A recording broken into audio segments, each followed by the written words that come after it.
नमस्कार, मैं हूं अंकुर और आप देख रहे हैं सत्यहिंदी.com। एक नजर डालते हैं अब तक की सुर्खियों पर।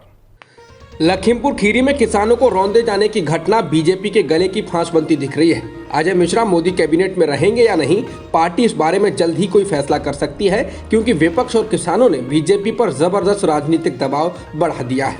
इस मामले में चल रहे राजनीतिक बवाल के बीच सोमवार को उत्तर प्रदेश बीजेपी के बड़े नेताओं की पार्टी के राष्ट्रीय अध्यक्ष जेपी नड्डा के साथ बैठक हुई। इस बैठक में पार्टी के प्रदेश अध्यक्ष स्वतंत्र देव सिंह और प्रदेश महामंत्री सुनील बंसल मौजूद रहे।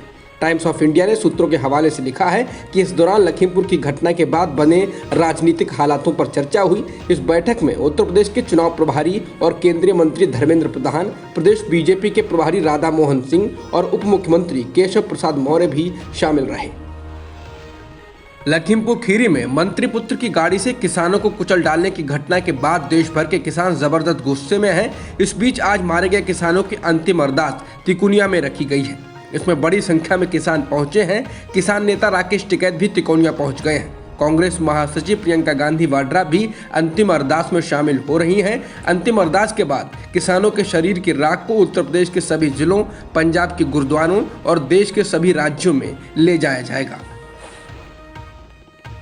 आज से समाजवादी प्रमुख अखिलेश यादव समाजवादी विजय यात्रा का आगाज कर रहे हैं। कानपुर से शुरू हो रही विजय रथ यात्रा को लेकर सपा के राष्ट्रीय अध्यक्ष अखिलेश यादव घाटमपुर होते हुए बुंदेलखंड के जिलों में घूमेंगे और बीजेपी सरकार की कमियां गिनाएंगे। बता दें, अखिलेश पहले भी इस तरह की यात्राएं निकालते रहे हैं। 2012 के विधानसभा चुनाव से पहले अखिलेश ने प्रदेश भर में साइकिल यात्रा निकाली थी और इसका फायदा भी एसपी को हुआ था और राज्य में उनकी सरकार बनी थी। राष्ट्रीय मानवाधिकार के 28वें स्थापना दिवस पर पीएम मोदी ने कहा कि मानवाधिकार का बहुत ज्यादा हनन तब होता है जब उसे राजनीतिक रंग से देखा जाता है, राजनीतिक चश्मे से देखा जाता है, राजनीतिक नफा नुकसान के तराजू से तौला जाता है। इस तरह का सिलेक्टिव व्यवहार लोकतंत्र के लिए भी उतना ही नुकसानदायक होता है। पीएम मोदी ने कहा कि हाल के वर्षों में मानवाधिकार की व्याख्या कुछ लोग अपने अपने तरीके से अपने अपने हितों को देखकर करने लगे हैं। एक ही प्रकार की कुछ घटना में कुछ लोगों को मानवाधिकार का हनन दिखता है और वैसे ही किसी दूसरी घटना में उन्हीं लोगों को मानवाधिकार का हनन नहीं दिखता है। इस प्रकार की मानसिकता भी मानवाधिकार को बहुत ज्यादा नुकसान पहुंचाती है। राकेश अस्थाना की दिल्ली पुलिस के कमिश्नर के पद पर नियुक्ति को चुनौती देने वाली याचिका को दिल्ली हाई कोर्ट ने खारिज कर दिया। सीबीआई के निदेशक रह चुके अस्थाना की नियुक्ति का जबरदस्त राजनीतिक विरोध हुआ था। दिल्ली हाई कोर्ट में दायर याचिका में अस्थाना की नियुक्ति को चुनौती दी गई थी। इस मामले में centre for public interest litigation की ओर से सुप्रीम कोर्ट में भी याचिका दायर की गई है। याचिका में कहा गया है कि अस्थाना की नियुक्ति में सुप्रीम कोर्ट के द्वारा प्रकाश सिंह बनाम केंद्र सरकार वाले मामले में दिए गए फैसले को पूरी तरह दरकिनार किया गया है। महंगे पेट्रोल और डीजल के कारण देश भर के लोग त्राही त्राही कर रहे हैं, लेकिन मोदी सरकार के पेट्रोलियम और प्राकृतिक गैस मंत्री रामेश्वर तेली का कहना है कि पेट्रोल के महंगे दामों पर सरकार ने टैक्स लगाया है तो लोगों को फ्री वैक्सीन भी मिल रही है। मंत्री का कहना है कि पेट्रोल की कीमत ज्यादा नहीं है, बल्कि इस पर लगने वाले टैक्स की वजह से ये महंगा हो जाता है। तेली ने असम के तिनसुकिया में कहा कि फ्री वैक्सीन उपलब्ध कराने में जो पैसा लग रहा है वह टैक्स से ही आता है। आप लोगों ने फ्री वैक्सीन ली होगी, इसके लिए पैसा कहाँ से आएगा? आपने तो इसके लिए कोई पैसा नहीं दिया है, ये पैसा इसी तरह इकट्ठा किया गया।